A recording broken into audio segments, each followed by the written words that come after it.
Due to the graphic nature of this program, viewer discretion is advised.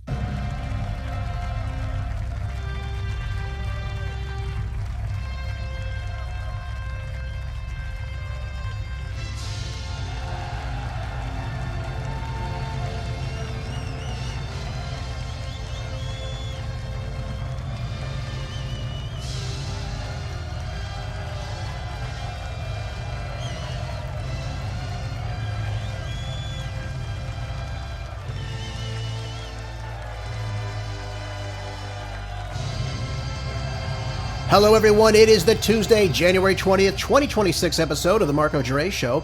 Thank you for tuning in to hear today's groundbreaking news right here in America and across the board, where the facts are facts and hard truths thrive. Let's begin the best hour of radio, informative, uncensored, unapologetic, and ready to go as always. You know, during yesterday's show, I ran out of time, unfortunately, as I do sometimes. But I had a great article in Breitbart that I think you'd all be very, very interested in hearing. And investigative journalist Peter Schweizer, whose latest book, The Invisible Coup, How American Elites and Foreign Powers Use Immigration as a Weapon, that's coming out very, very soon, he discussed this with Mark Levin on his television show Life, Liberty, and Levin over the weekend. And he was talking about how foreign adversaries are using mass migration as really a political crutch to take down America. Again, very shocking. Nothing new to us that listen to independent news and what have you. And those that have been following immigration for a while, we've talked about replacement theory and what have you. There's many, many topics, though, that he discussed that really we aren't aware of in a nutshell. And to me, it was very shocking to hear that actually a foreign government is actually working to obviously destroy the country from within. Because that's the only way you can destroy America, folks. You can't destroy it from war or invasion that way. It's never going to work. You've got to destroy the country from within. The Democrats know this. The people that are plotting against America knows this is how the takedown is. And that's how the communists have operated in this country for almost 100 years now. Whether it be destroying the family, whether it be drugs, alcohol, things of that nature, destroying the dollar, all these things have a factor in taking down the country. And again, this is important because this not only affects, our national sovereignty, but also our national security as well. We talk about acquiring Greenland, which we're going to talk about a little bit later in today's show, about national security purposes. Well, what about the national security about what's happening on our southern border? And of course, the people that are foreign officials that are plotting to take down America from within. So I'm going to play you a couple clips from Peter Schweizer. Again, excellent takedown of what's happening. He's a great investigative journalist. I've read a couple of his books now. I implore all of you to read this book if you can, if you're interested in it. But he's got some great takes on everything. Let's take a listen to his first clip. It runs about a minute or so. And again, it's all very important. That's why I want you to hear this so you understand exactly what's happening around us. Let's listen to clip one. We've had a very important and needed conversation about immigration in the United States. And that focus has been primarily on the effect on the economy, things like crime on our streets, how it influences our culture. Those are all super important. And the Trump administration deserves enormous credit for sealing the border. What this book is about is the weaponization of immigration.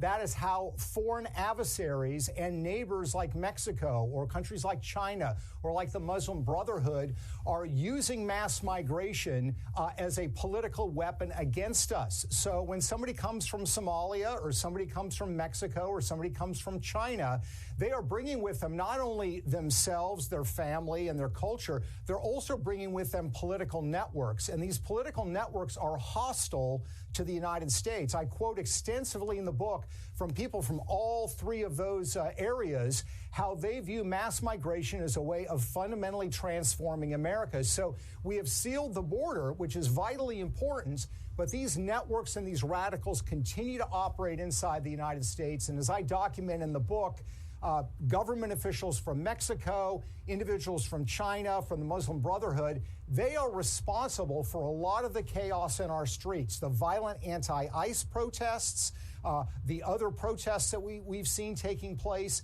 This is an organized effort to undermine America. So we need to think not just about immigration as an issue, but about weaponized immigration and how our foreign adversaries are using it against us. This is a brilliant takedown. Absolutely, 100%. And what he's saying is absolutely true. How do you think the Biden administration was able to implement 12 to 20 million people coming in this country? They were working in a concerted effort. We have the left-wing NGOs in this country. Think Catholic Charities. There's various other groups, by the way. Different organizations, usually affiliated in some way, although they're not really necessarily affiliated. Catholic Charities has nothing to do with the Catholic Church, just so we're understanding that. Well, some believe that. But you have these other NGOs as well, working to get people into this country. And they process the people that came in, and they get a lot of money for it. They make a lot of money off this, right? They take your taxpayer dollars and get rich off it. But this process can only take place if you are aiding and abetting people that get these people here. Nobody is walking from Venezuela to the southern border of the United States, folks. They're working with other groups to get these people transported here. And yes, then they track them in through the drug cartels. They're making a lot of money off human trafficking and what have you. But we also saw lots of Chinese nationals. And by the way, this is important to talk about because he mentions China in this piece as well. China not only gives the Mexican drug cartels the proper chemicals to create fentanyl that poison Americans, but they also sent many Chinese nationals to our southern border as well. We saw this. And you only leave China if the government allows you to leave China, folks. Let's all be clear on this. So the CCP, the Chinese Communist Party, is very much involved in this process as well. So we've got to understand what's at play here. There's many different factions happening. It's not just the Democrats in D.C. It's these NGOs, it's the Democratic donors. They're working in tandem with these political entities in other countries. Okay, let's just understand all this. These countries don't just send these people. We want this, not we as in you and I, but the people that want this to happen in this country are doing this with the people of these various countries, these various groups. Okay, so we have to understand all this. This is very, very crucial to what's going on right now. It's not just one single person. It wasn't just Joe Biden and Kamala Harris and Alejandro Mayorkas. I mean, they did open up the southern border. They did try to prevent, obviously, states like Texas from preventing people from Mexico to come into the country. Remember, they put the razor wire up, they put the buoys in the Rio Grande, and they tried to obviously stop all that. Told Border Patrol to let people in. They welded open parts of the existing border wall in places like Arizona and California. So all these things are happening at once, but it's done with the Mexican government's approval. Now, some of you are going to say, well, Gervais, come on, the cartels, they're not representatives in the state of Mexico. How can we say that it's, the government? Well, folks, Peter Schweizer peels back a little bit more of the onion here in clip 2. Let's take a listen to this right now. And I just want to read, if I can briefly, a couple of quotes from Mexican officials of how they view mass migration to the United States. This is a quote. "We already know that the Mexican population in the United States reaches 39.9 million. We Mexicans are reclaiming our territory," end quote. That is a quote from a Mexican government report in December of 2024 by one of Sheinbaum's top aides.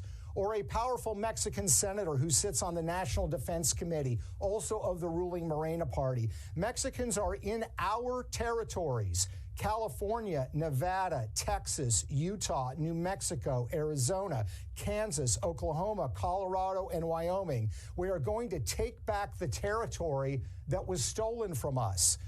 This is not just bravado, by the way, Mark. Mexico and these other governments have set up networks, infrastructures inside the United States to make that happen. So they don't view mass migration from Latin America as just an economic phenomenon. They view it as a political one that is going to allow them to fundamentally change the United States by exerting sovereign control over large portions of the United States. And it's working to some extent, and it's only going to get worse unless we deal with it. This is a very interesting point right here. One of the things he refers to, obviously, is the foreign diplomats living right here in the country and a lot of these consulates across the United States. This is a big problem. There's this movement inside Mexico that you should all be aware of, by the way.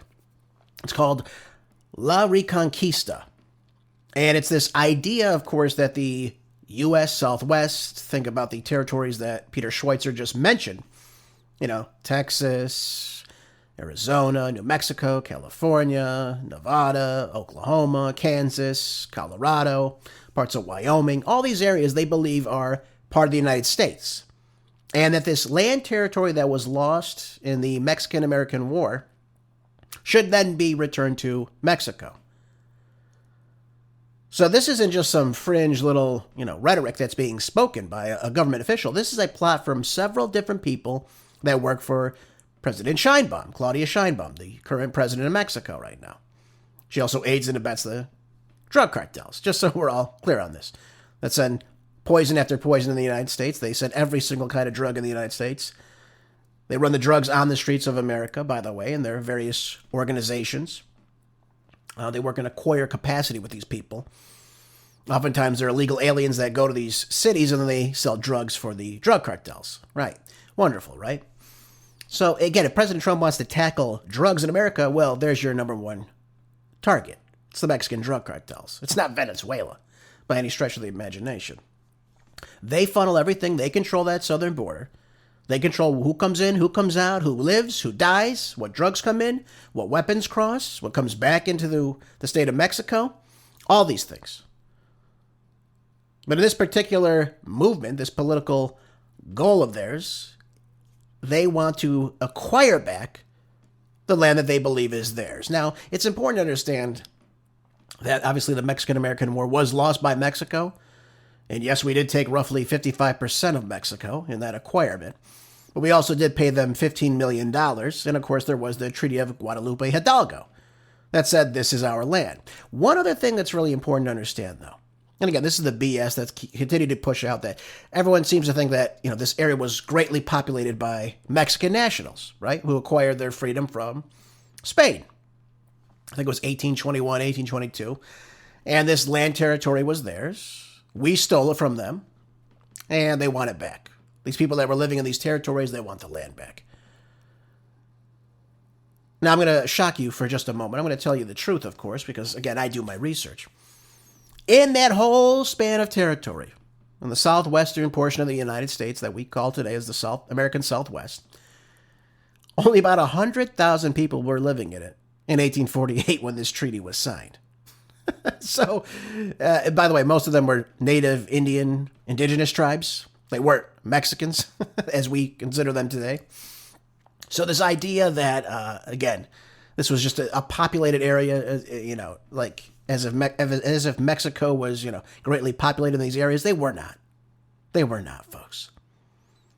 So don't buy the BS. Don't buy this nonsense. They want this land. Don't get me wrong. They want this territory. That's why they send people to the north. But the idea that this was, a cultivated land with so many Mexicans living there, again, it's baseless. It makes no sense. But this is part of their plan. Get enough people in these areas, get enough people voting their way, right? This is how they change things. And you're going to hear from Peter Schweitzer again momentarily how they do this. This has been a plan for quite some time. It's not something that just came up in 2026, okay? This is how they change the demographics of the country. This is how they change the political clout in various states across the country that are more sympathetic, I guess I'd say, to, obviously, illegal aliens. And, of course, immigrants in general. Just look at Gavin Newsom. I don't think we're not going to talk about Gavin Newsom today. I got so much to talk about him today. But I want you to hear this next part right now. And again, we got to take everything in context. This is a war of attrition, if you will. Let's think how the Russians think about their war with Ukraine and how they've always fought. These are wars of attrition. These are wars that go on over a long, long period of time. And again, it's a very common left-wing philosophy. Small little increments across time. They win a little battle, then they win another little battle, and another one, and this is how they do it. All right? This is how things work. And just so we're clear about everything that is going on right now in this country, in LA alone, just the LA city boundaries, not even the whole county, you have roughly 1.2 million illegal aliens residing there. Just so we're all understanding this. This is all part of the plan, folks. I'm not saying everyone that comes into this country is in on this plan that we're talking about, but this is how they wield their power. This is the political end goal that they like to achieve. Let's listen to Peter Schweitzer one more time. He again articulates it very, very well about what the whole plan about this really is. Let's take a listen. China and the United Kingdom have 6 and 7, respectively, consulates in the United States. Mexico has 53, and they are involved in our partisan politics, basically supporting Democrats, and they are interfering in our election. Oh, by the way, just so we're understanding what a consulate is, folks, it's just I guess it's almost like an embassy, if you will, if you're familiar with that. Embassies are always in the capital of the foreign nation of which we're involved in. And this is basically foreign nationals, obviously Mexican officials. They work in these consulates and try to wield the power of what they would like to achieve. And they work on behalf of what they view as Mexicans inside the United States. This is how they're going to wield power, as you'll hear Peter Schweitzer tell us. And again, it's not just Mexico, it's various different countries as well. China, among many others. Let's continue to take a listen to this. And the meeting that you laid out took place in May of 2024. There were consular officials. These are Mexican diplomats from Los Angeles to Orlando who gathered in Oklahoma City. They were addressed by the Mexican foreign minister. Officials arrived from Mexico City. And the only other group of people at this meeting, Mark, were Democratic Party activists, organizers. And the conversation, I quote from the transcript, we got a copy of the transcript, the conversation included statements like, we helped to turn California from red to blue. We helped to turn Arizona from red to blue. We need to turn the rest of the country from red to blue. President Trump and Republicans are going to learn if you F around, you're going to find out. In other words, it was a threat because of the immigration policies you're pushing. We, the government of Mexico, are going to mobilize our resources to try to defeat you. As far as I'm concerned, Mark, they should not have 53 consulates. We should kick these diplomats out that are engaging in these partisan political activities. And this infrastructure is also involved in supporting violent protests in the United States, these same consulates. What a brilliant takedown. I mean, just a brilliant takedown. Just to reiterate again what he's saying here. He talks about how they flipped from California from red to blue. Well, most of you probably don't realize this, but California was once a deep red state. From about 1899 to 1959, it was as red as it could be. Think of any major red state today, it was probably more red than Florida is today. I mean, you have an overwhelming majority of people voting Republican. I mean, that's what it was. But then as, again, the 1960s come around, the Democrats got a little foothold in, right? There was a little bit of a disruption in the 1958 election. Democrats come into power. And then in that same time period, you have things like the Immigration Reform Act of 1965, signed by LBJ. That brought in more people, not from Europe, but from the third world. And of course, many of these people are starting to come in from Mexico. And then at the same time, you have a welfare state creation, again by LBJ's Great Society. So now you have people coming in the country, and you're also offering them welfare. Part of a big plan? I think so, folks. So this whole process has taken place over the last roughly 60 years, probably longer than that. Certainly the takedown of the country took place starting in the 1930s. Actually before then. We'd have to go back to Woodrow Wilson for that. With the destruction of the U.S. dollar, of course, handing over the currency of the country to a private organization in terms of the Federal Reserve Act. We could look at things like taking away gold from FDR. I mean, all these processes that take place over time. Talk about the Frankfurt School coming in the 1930s to Columbia University, taking down the family that way. And, of course, the institutions. All these things, these communist things about taking down America have been set in motion for quite some time. But he's absolutely right about this. We need to get rid of these consulates. We need to kick these people out of our country. We've got to secure the southern border and our northern border. And we should decide who the hell is coming into this country. And by the way, we have roughly, I said this to you before, we have roughly 45 to 50 million illegals that reside in this country. You've got anywhere from 50 to 55 million expired visa holders that, again, have no right to be in this country. So you have a third of the people that are living here right now that have no right to be here at all. President Trump only deported roughly 2 million people last year, roughly. I think a lot of them left on their own accord, by the way. This has got to stop. And he's right. These protests in the street, where do you think they get these banners from? Who do you think is leading these protests? What do you think? Some random person just takes up the initiative to do this on the spur of the moment? These are all well orchestrated in advance. There's many people that support this. They print out the banners, the flags, or the shirts, or what have you. The where to go, what to destroy, all these things. All these things are well orchestrated in advance. So don't think these are organic movements, these people that take to the freeways in places like Los Angeles, these people that go and know exactly where people are arresting illegal aliens, and they go and they accost these people, and sometimes they injure these people. They physically abuse and assault these ICE agents. This is problematic in many regards. Many regards. And by the way, I brought up yesterday to you the church in Minnesota, where these people believed that the pastor was an ICE agent, so they felt it was okay to go in there and harangue him during a church service and, of course, disrupt the church service. And then you had Dumb Lemonhead going in there. I call him Dumb Lemonhead. His name's Don Lemon. He's a failed news anchor, if you want to even call him that. Has no idea what the hell he's talking about. How did he even get a job? That's what I want to know. He has no idea what's in the Constitution, yet he's accosting this pastor, saying, well, don't you believe in the First Amendment? Well, hey, genius, the First Amendment doesn't allow you to go in and disrupt a church service. In fact, in many regards, it's illegal. It should be, at least. It's not a federal crime, but it certainly should be, in my estimation. You have no right to do that. You have no right to do that.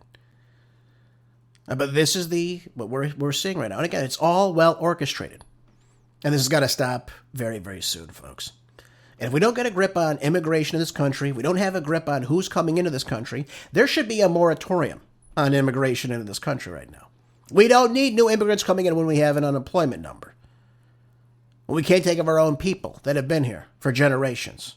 We don't need new H-1B visa holders or this lottery of bringing in people from, again, the third world into this country. We do not need it. It's not necessary. It doesn't benefit us. It only hurts us. You know, I was reading an article in Revolver News, and it said that the number one enemy of MAGA isn't just the Democrats. It's the do-nothing Republicans that are sitting in D.C. right now. Where the hell is Mike Johnson? Why can't we get some comprehensive immigration reform right now? Why can't we allocate money that will go in and get these people? And again, I want due process. Don't misunderstand me. I want due process. Everyone is allowed due process in this country. Even if you're here illegally, you have to be granted due process. Everyone has that right, whether citizen or non-citizen. All right? And these people that are here legally should be lawfully detained, of course, with a court order. They should be given the right to, obviously, show whom they are.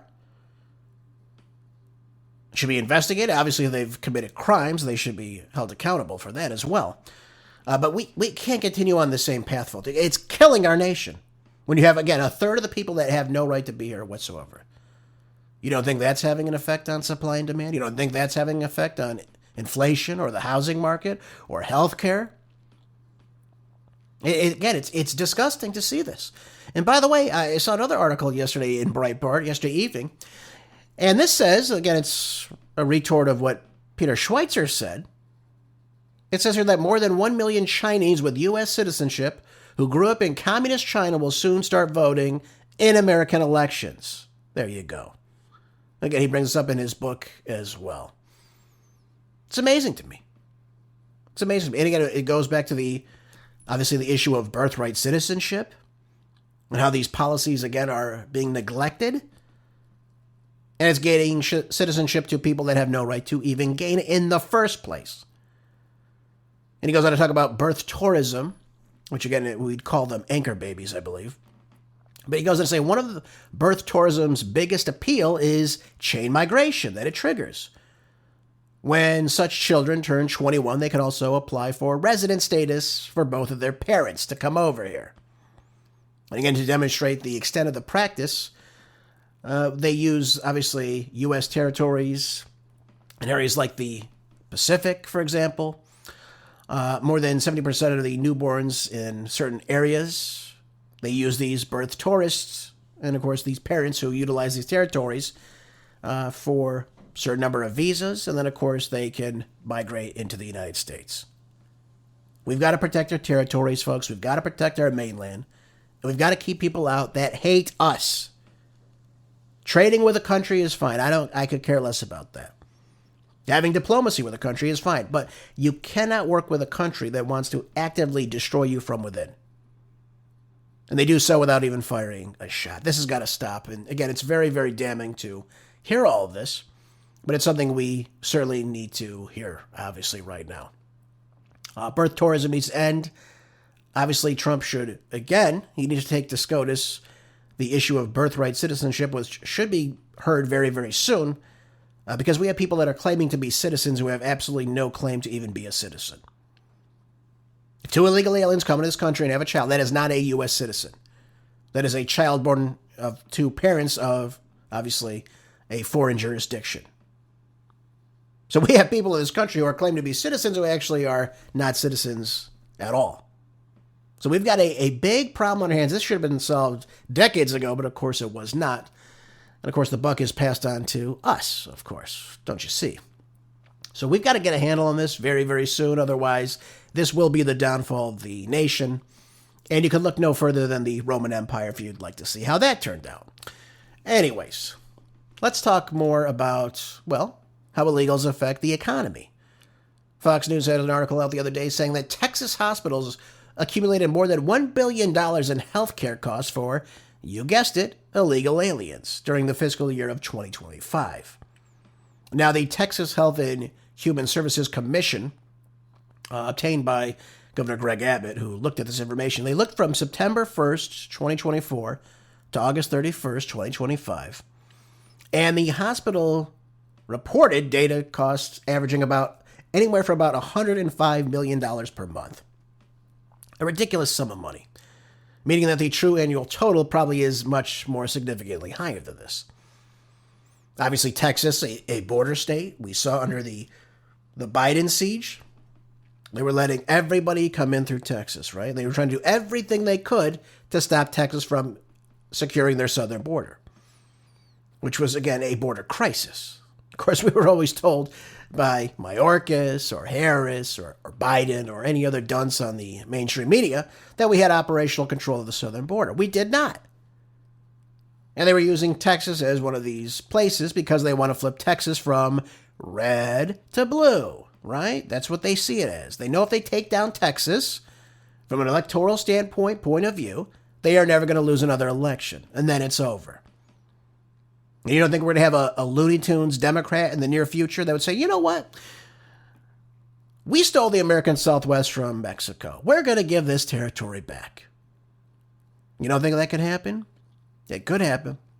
And again, they did it in California, right? They did it in California. They've done it in other states. They're doing it in Arizona right now. That was traditionally a Republican state, just like California was. New Mexico, same damn thing. Colorado, same damn thing. Nevada, same damn thing. Go up the coast, Washington, or state of Oregon, all the same. It's a process. It's a process. And again, you also have migration within the United States as well. Leftists destroy one state, they go to another state. That's how it works. Once they're destroying New York City, well, they flock to California. And once they kill California, then they flop to Texas, Florida, Arizona, and then they start voting the same way. Same old process, same old song and dance. It's really disgusting when you think about it. You think people would have the sense to say, you know what, my policies don't work? I probably should change how I'm voting. Well, no, of course, they can never be wrong. And that's a whole part of, obviously, the cognitive dissonance that we exist in today's society. But here we go. Let's take a look at this. It says the largest share of expenses came from inpatient discharges for non-Medicaid, because they don't qualify for it, and non-CHIP patients. Now, CHIP would be Children's Health Insurance Programs. These are people that make too much to qualify for Medicaid but still get government assistance. This figure totaled some $565.4 million, just under 41,000 discharges. Again, these are non-citizens. So you have emergency room visits, again, for these non-Medicaid, non-CHIP patients, gaining another $205.5 million in costs. I mean, this is ridiculous. And again, this is just in one state. Gavin Newsom, if you'll recall, tried to allocate some $250 million for illegal aliens to acquire health care in the state of California. Again, another broken system. But you got patients enrolled in Medicaid or CHIP accounted for a significant cost as well. Again, these are illegal aliens, including some $255.3 million tied to inpatient discharges and $24.3 million in emergency department visits. Here's part of the problem, too. Illegal aliens know if they go to the emergency room, they don't have to pay a thing. They can't be turned down, these visits. So if they go to the emergency room for, scrape on the forehead, a runny nose, hangnail, whatever it might be, it doesn't matter. They get to acquire the services for free. Now, you, the American taxpayer, you, the American citizen, come in and you utilize the emergency room for whatever reason you might need. You get your bill back and you're like, why am I paying thousands of dollars for a simple hour visit to the emergency room? Well, because you're paying for the illegal alien. That's what it comes down to. That's how the system is worked. See how they're using the system to obviously use it against the taxpayer. So we have taxpayers being taxed more to help the illegal alien, and of course the people that are socioeconomically disadvantaged. And of course you have the people just paying these higher premiums now as a result of all this. So you go in, you have the money to pay for this, and you're said, well, you know what? You owe us a little bit more money this time. Same procedure, but we have to charge you much, much more. You say to yourself, well, why is this happening? Well, that's why. That's the reason why. Genius, why we can't figure it out? You're paying more for the illegal alien to get more services. There it is. You're paying higher taxes for the same damn reason. Ripping off the system. So this is very damning to come out of Texas. Again, Texas is still a red state, still trying to hold on to their sovereignty, still trying to become a red state. It seems like that's holding on as of the moment. But look at this fraud that we're seeing take place in this state. And again, it's not just indicative of Texas. This happens in every single state in the country. Texas is just one of the outliers of all this. And again, being a border state, you're going to have more illegal aliens, obviously acquiring these services. How do we solve this? Well, you got to deport the illegal aliens. You've got to deny them services. If there's no incentive to come here, if you can't come in here and utilize healthcare, if you can't get housing, if you can't get a job, if you can't send your kids to public schools, again, that's another major cost, by the way. Look at what's happening in our public schools. You bring in kids that cannot read, write, or don't give a damn to even do so. What happens to happen in the public school? We have to lower the standards so everyone can pass. We don't want anyone to feel bad if they're failing in school, right, folks? So not only do your kids lose out, their kids lose out as well. Because they either refuse to or they don't simply want to learn the language. One or the other. Doesn't matter. So standards have fallen greatly. And again, you see the standard of quality in healthcare also dropping at the same rate, too. You're paying more and getting less. Speaking of California, though, let's talk California now. Right, we haven't talked California in a little bit, right? I've been focusing on the foreign affairs that our country's involved in. But California right now is struggling, folks. Struggling greatly under Gavin Newsom, who desperately wants to become president. This article's in Newsweek. It says here, the massive fraud allegations in California. Again, this is, the tip of the iceberg. This is really the tip of the iceberg, what I'm about to explain to you. We talk about Minnesota having, 9, 10, 11, $18 billion of fraud, existing from the, immigrants that newly come to the country, mainly in this Somali population. Opening up, this learning service, this healthcare service, this NGO, while providing no services. This is coming from a group of people that have a 68 average IQ. Now, of course, it doesn't mean everyone has a 68 IQ. But when your average IQ is 68, folks, that's not good.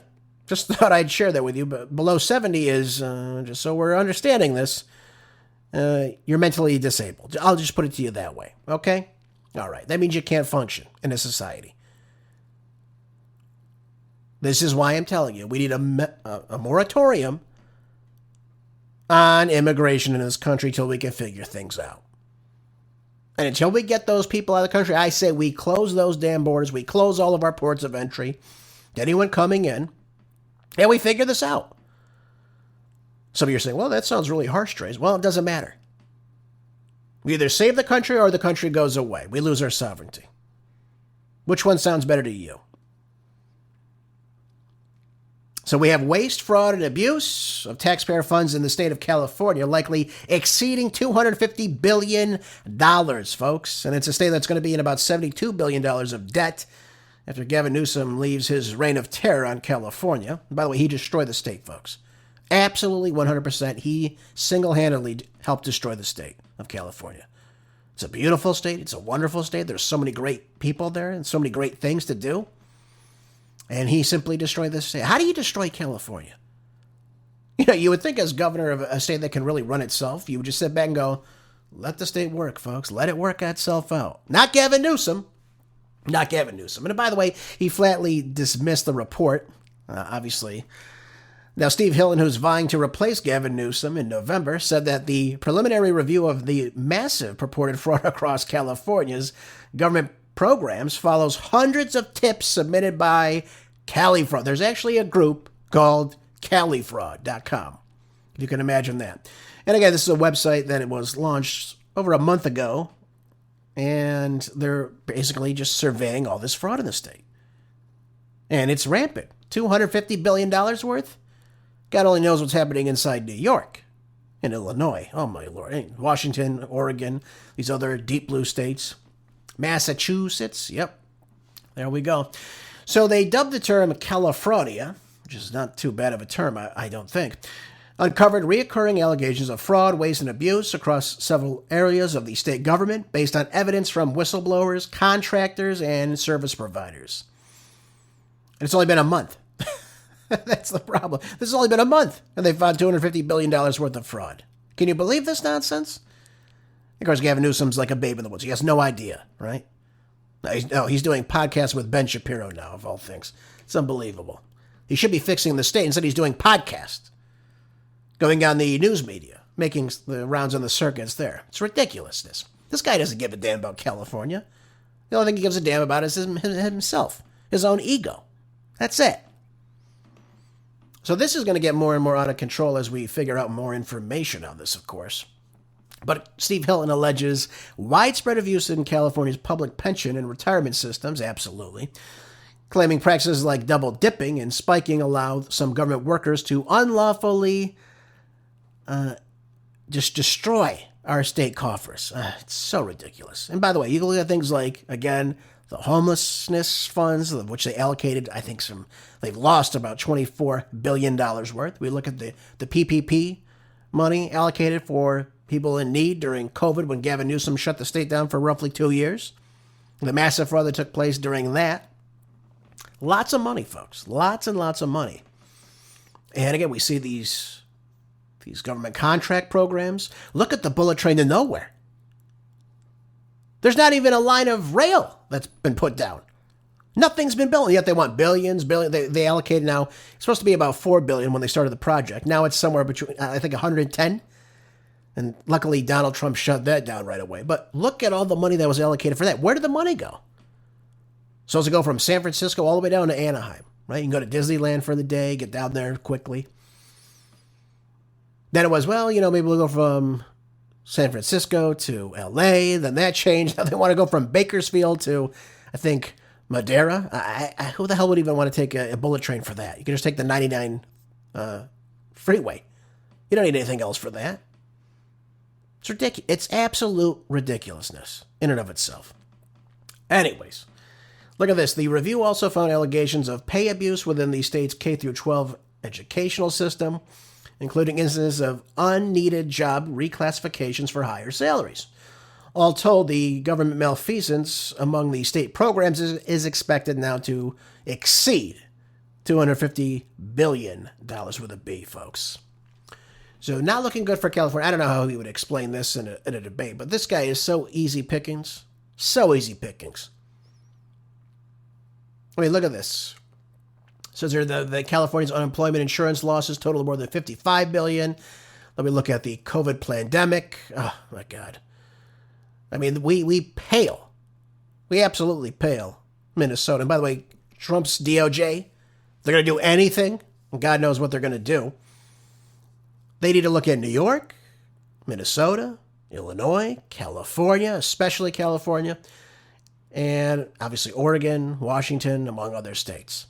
Absolutely, 100%. I'd throw New Jersey in there too. Throw New Jersey in there as well. They got to look to the DOJ for this. They've got to put these investigations out. They've got to look at these people. And Steve Hilton has actually petitioned now to write directly to Pam Bondi requesting an investigation into this massive systemic fraud and fiduciary negligence in the state of California. This is ridiculous. That's the taxpayer money right there, gone away. Absolutely gone away, and it can be used for so much more. And by the way, there's so much to clean up in California, too. Absolutely disgusting. And this guy wants to be president. He shouldn't even be dog catcher of Sanford and Schmucko. And by the way, the other thing that's going to kill California really soon, this is in Zero Hedge. I talked about this to you briefly just recently, and it's, the bleeding of California, the mass exodus of California, and now they're going to start bleeding tech jobs if they push this wealth tax. And it's already seeing the ramifications of just even the talk of it in the state of California. If they take down the tech industry in the state, again, it's going to just crumble the economy. You're talking about over $1 trillion worth of GDP in the state of California. It's going to be gone. Just like that. So they have dense networks of talent, capital, and of course, research institutions in the state of California to absorb policy mistakes that would have crippled competitors. High spending in taxes, restrictive housing rules, and of course, regulatory complexity were treated as nuisances rather than, of course, binding constraints, because growth could outstrip their cost. Well, what's going to happen now if they push through this SEIU wealth tax, folks? What's going to happen there? California is already in a massively expensive state to live in. The cost of living is exorbitant. It's hard to attract good talent because people don't want to live there. The schools are crumbling. The streets are crumbling. It's the number one worst state to do business in. And ever since COVID, they've had this massive anomaly about the tech turn down now. And again, it's a measurable, policy-driven decline in relative competitiveness because people are leaving the state. So not only is this wealth tax in the minds of these tech billionaires that are already ready to pack up and leave, along with their businesses and, of course, the good-paying jobs. But again, if the tech industry falls in California, again, it's been shrinking for many years now. A lot of it's outsourcing now to Austin, Plano, Texas, Dallas area, parts of Florida, what have you. This is going to be bad for the markets, too. And, of course, the incentive to come to the state of California is going to be less and less. You can't live there. You can't afford the housing. Why would you go to a state if you're a young graduate, right? You're a smart young person, ready to start a family, ready to start your career. Why would you go to California in a place where you cannot buy a home?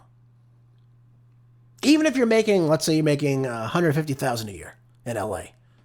That's nothing. Absolutely not. You're not going to buy a home. You are not going to buy a home in California if you are a young graduate today trying to make their way. It's just simply not going to work. Unless you want to rent for the rest of your life, which why would you? This is a major, major, major problem. And it says here that the California technology employment growth has underperformed national trends for several years now, including during periods of which tech hiring stabilized or rebounded elsewhere in the country, and recently has been declining. California's share of U.S. tech jobs is falling from roughly 19% pre-2020, that'd be pre-COVID, and now it's closer to 16% in recent years. A non-trivial shift for an industry this large. By the way, this is where the tech company started off, was in Silicon Valley. And of course, now they're on their way out. They're looking for greener pastures. It's been destroyed, folks. The state's been destroyed. Now, California still, right now, employs more tech workers than any other state, but is no longer where the marginal job is being created. That's the problem. And once these billionaires decide, hey, you know what, it's time to pack up and, shift elsewhere, the jobs are going to go with it. People are going to go with it. People that are retiring soon, once they get their pensions, they're out. They'll sell their homes and they'll leave. They don't want it. And who's going to buy the homes? Well, probably BlackRock, State Street, Vanguard, because who the hell is going to be able to afford these homes in the Bay Area? Who's going to be able to afford these homes in Los Angeles? Not your average worker, not your middle-class income family. It's really sad what we see in California. By the way, the persistent vacancies signal not just the shift to hybrid work, but also the geographical reallocation of these firms and the labor that goes along with it. So California is going to lose out on a lot of money soon. And again, it's all a result of the lunatics that run Sacramento, folks. That's what it is. And just to reiterate my suspicion that this is a truism, Bloomberg has an article out today. It says Silicon Valley rich fear union that could cost them billions. What is that union? Well, it's the SEIU, United Healthcare Workers West, that's gathering signatures for a ballot measure that would impose a one-time, it's funny they say this, everything's always a one-time thing, right? One time, it's never a one-time thing with these people. I mean, one time this year, I'll guarantee you that. They want to impose a one-time 5% tax on wealth above $1 billion. So anyone in the state of California who's a billionaire is going to be taxed 5% of their wealth. As if to say a hell of a lot of money. Just, again, so we're clear on this. And by the way, most of these billionaires, they're worth several billions of dollars too, by the way. Why would they just dish that out to this initiative? On top of the already high California state income tax, which, again, is the highest in the nation, 13.3%. So they're paying 13.3%. They're paying federal income tax. They're paying their property taxes, which, again, in California is exorbitant because of the cost of the housing. And, of course, so the real estate is super expensive. Now they're just going to dish over another 5%? It's a losing proposition. And let's see. The campaign, it says here, sparked some outcry over the prospect of top taxpayers leaving. And again, Gavin Newsom came out right away and says he doesn't support this, but it doesn't matter. They're putting it on a ballot initiative now. So it doesn't matter if Gavin Newsom backs it, doesn't back it. Now, of course, he's forced to say he doesn't back it, but deep down, he's never saw a tax he doesn't like to implement. Just look at the state gas tax. Anyways, this ridiculousness is going to push people out of the state. And this threat of this billionaire tax, again, a tax on billionaires only, they're either going to move assets or they're simply going to leave the state. One of the two, just to get out of paying this tax. But again, the threat of this billionaire tax has set up this confrontation now between, obviously, the rich residents in the state and California Democrats who have long treated these wealthy taxes as politically radioactive.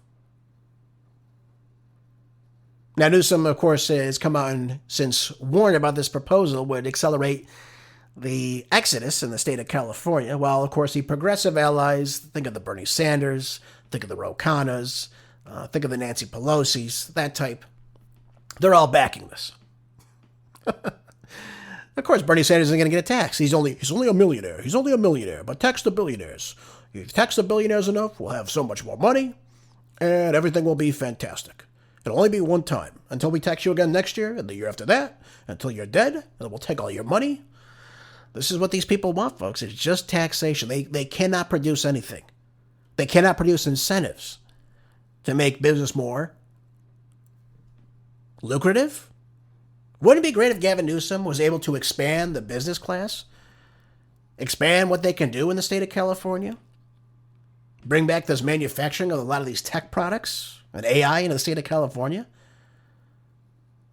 Well, lowering the tax rate, make an incentive to come to the state. And then as a result, what we've always found, and you can look at Thomas Sowell's research on this, anytime you lower the tax rate, almost every single time what follows is you end up taking in more revenue in the tax coffers. Because people can't find the loopholes to get out of it. That's what it comes down to. Reagan did it in the 1980s. It worked fantastic. It was wonderful. Now, granted, I wasn't alive for most of the 80s, but nonetheless, I know it worked because I look at the research. I look at the data. So Gavin Newsom's on the chop block here, and it's not looking good for him if he follows along with this. Absolutely. And I can only imagine what the next governor of California will propose. I have absolutely no idea. Now, Katie Porter's come out in opposition of this incentive, of course. She's not doing too well either, though. Neither is Eric Swalwell. Neither is the gas man. No, he doesn't even live in the state of California, we found out. How is he still in Congress if he's representing so-called the Bay Area of, the East Bay Area? He's a congressman, so-called. He doesn't even live in the state. How is that possible? Yeah, rule number one, you've got to live in the state of California to represent it. Somewhere in the state. He can live in a shack in the, Yosemite for all I care. But he doesn't even do that. So how's he going to run for governor? How's he going to stay as a congressman? And again, Adam Schiff, same thing. Same exact thing. All these things happen. All right, folks, let's move on. So California in major, major, major turmoil right now. And again, it's sadly enough, folks, it's a dying state. And if they got some good Republican brass in there to focus on innovation, focus on restructuring the taxes, focus on cleaning up the streets and, of course, the schools alike, you might see California turn around if you get the right person in there. But again, it's going to be very, very difficult because you're still dealing with a supermajority Democratic legislature. Anyways, let's move on. All right, let's talk. In this article I have for you in the Hill, it says Ted Cruz says it's overwhelmingly in America's national interest to acquire Greenland. So Ted Cruz, of course, the cheerleader that he is coming out and supporting what Donald Trump said. And he said, when it comes to Greenland, I want to commend President Trump for being single-mindedly focused on America first. That's the first time I've ever heard him say that. So I think we should all clap for Ted Cruz. He said America first instead of Israel first, or focused on Israel. Remember, he actually admitted to Tucker Carlson and said, when I ran for Senate in Texas, I said my number one focus was going to be on the security of the state of Israel. Oh, really? Not the state of Texas? Not the country in which you live, you dunce you? This guy's turned out to be quite the fraud. I wouldn't reelect him if I had a gun pointed at my head. That's just me speaking personally. I don't know how Texans support this guy. I don't know how they support John Cornyn. Get a Ken Paxton in there. Get someone like Ken Paxton to D.C. Get someone that actually cares about your state. You might see things really start to turn around. But he says around economic issues, interests, and of course, U.S. national security interests. That's what he told Maria Bartiromo on Sunday Morning Futures. Okay. And he says, I believe it is overwhelmingly in America's interest to acquire Greenland. Now, where did these idiots come up with this policy? Well, they heard it from President Trump. That's what it is. Now, he goes through the history of acquiring land, Jefferson taking the Louisiana Purchase. That had nothing to do with national security, putz.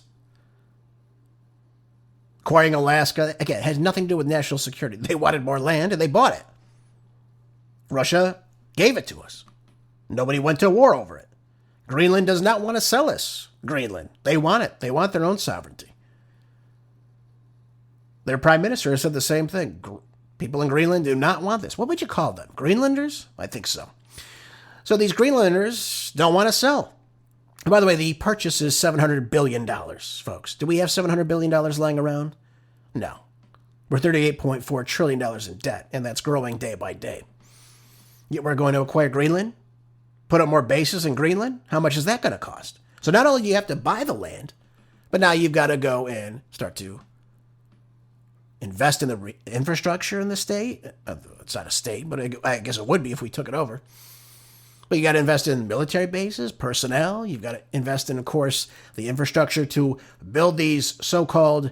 Greenland has the most massive rare earth minerals and critical minerals. They're an enormous economic benefit to the United States.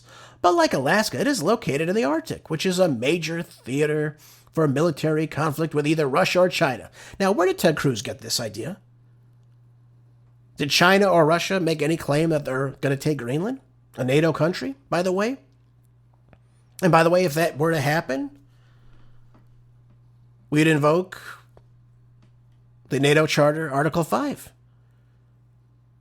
Attack on any of the countries is attack on all of us. We'd all go to war with Russia and China. Do you think either of those countries want that? The answer to that is no, folks.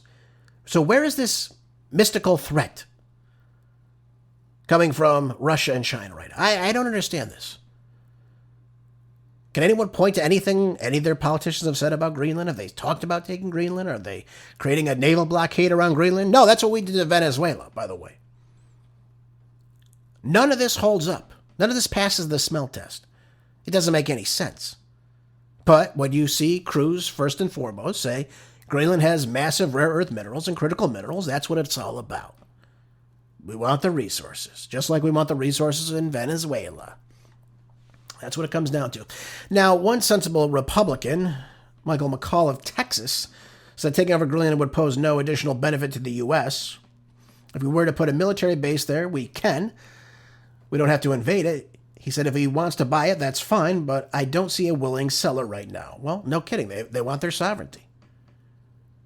These 50, 60,000 people that reside in Greenland, I mean, again, it's an ice sheet primarily, they want to live there in their own sovereignty. They reflect on being from Denmark. That's whom they are. It's a territory of Denmark. And they've come out and they've supported this. Their politicians have supported this. Both in Greenland and Denmark, they don't want to sell. That's what it comes down to. Now you try to make the Republicans figure this out. That's another story. Why we're focused on Greenland, when again, we could work diplomatically with them. We could create a military base there if we'd like. Why do we need this land acquisition? I don't understand this. I don't understand this process in a time like right now. And to compare it to the Louisiana Purchase is stupid. It's absolutely stupid. 100%. We're in a completely different nation than we were in the early 1800s, folks. Let's understand that. And we were told before obviously the decapitation strike on Venezuela, taking out Nicolas Maduro, was about drugs. We haven't heard a thing about drugs lately, have we? We've just heard about oil and other resources in Venezuela, and of course controlling that. So we're going to just take over more territories when we want more resources? That's how it's going to work? And there's going to be a new state of the Americas? It's just so ridiculous. There's nothing to it. By the way, how much is this going to cost us to invest in the natural resources? How much? Who's going to invest in it? Are the taxpayers or private companies? No one's told us a damn thing. And no one's told us a damn thing about this so-called national security threat from either China or Russia. Largely because it doesn't exist. That's another thing. All right. Got a couple minutes remaining. We had a good show today, folks. I got through all my articles except for this last one, and I'll try to sum it up as quickly as I can. This isn't just the news. It says here that emails show that Fauci and Francis Collins were plotting to circumvent impressive data for COVID natural immunity. You know, I had to deal with this at the time. I would post things about natural immunity on places like Instagram and what have you. And I would always get flagged with, see this banner from the CDC. Okay, yeah, whatever. But now the Biden administration grappled with research suggesting that natural immunity was more effective than the COVID-19 vaccination shortly before the federal vaccination mandates that he implemented in 2021. By the way, there was this massive Israeli study worrying about how it can maybe undermine the promotion of this one-size-fits-all vaccination that was, again, newly released in these emails. So what we see here, and again, this refers back to the risk, of course, of heart inflammation in young people. We see what the ramifications of this COVID vaccination. And I read you the data from time and time again. But one people, and again, Fauci himself, he came out and said nothing about herd immunity. So all these people that got the so-called virus were better, but they still had to take a shot. They still had to wear a mask. None of it made any sense to anybody listening. And that was the problem. So now it's coming to light that there's now more evidence that it was really public bureaucracy. And of course, it's now ripe for house cleaning. So that means Fauci lied to you. Instead of saying anyone that had the COVID virus was sick, they got better, you are stronger than anyone that's going to get a vaccine now to prevent you getting it again. In fact, there's no need for you to even do this. And again, they could test the antibodies and what have you. But that didn't happen, did it? It was, you still got to get the shot. You still got to get the shot. Why did he say this? That's another thing. Why would he say this if this is true? This is number one of our, the head of the National Institute of Allergies and Infectious Diseases. Why would he say, it's important to do this? Well, he also said, folks, well, he was told this, right? He said this. He said that in 2023, meaning that the feds didn't target the high-risk groups for vaccination only because that was too nuanced, and that some in the high risk wouldn't get jabbed unless everyone was told to do it. So in other words, it was one size fits all. Again, super, super non-scientific. And yet he was so-called the one to come in and be the voice of science, right? Now, RFK Jr., who, again, is the major critic of, obviously, Anthony Fauci, he wrote a book about him, but he also questioned the Biden administration's COVID vaccine requirements and recommendations, especially boosters for, again, these low-risk groups, people. And, of course, the annual shot, again, criticized the Biden administration and its officials for withholding, again, this information. So, again, this is all, again, a stunt by Fauci. And, by the way, Fauci made a lot of money off this. We know he owns some of the patents on this. He works very closely with people like Bill Gates of hell. And for what? Well, obviously it was to get rich. Obviously it was to get wealthy. And of course, Anthony Fauci now has a pardon, right? He's got a pardon all the way back to 2014, folks. Yep. Now, all the research that he put in, all the claims that he made, right? He came out and made all these different claims about the virus, not wearing a mask, then all of a sudden he flipped on everything. It was ridiculousness.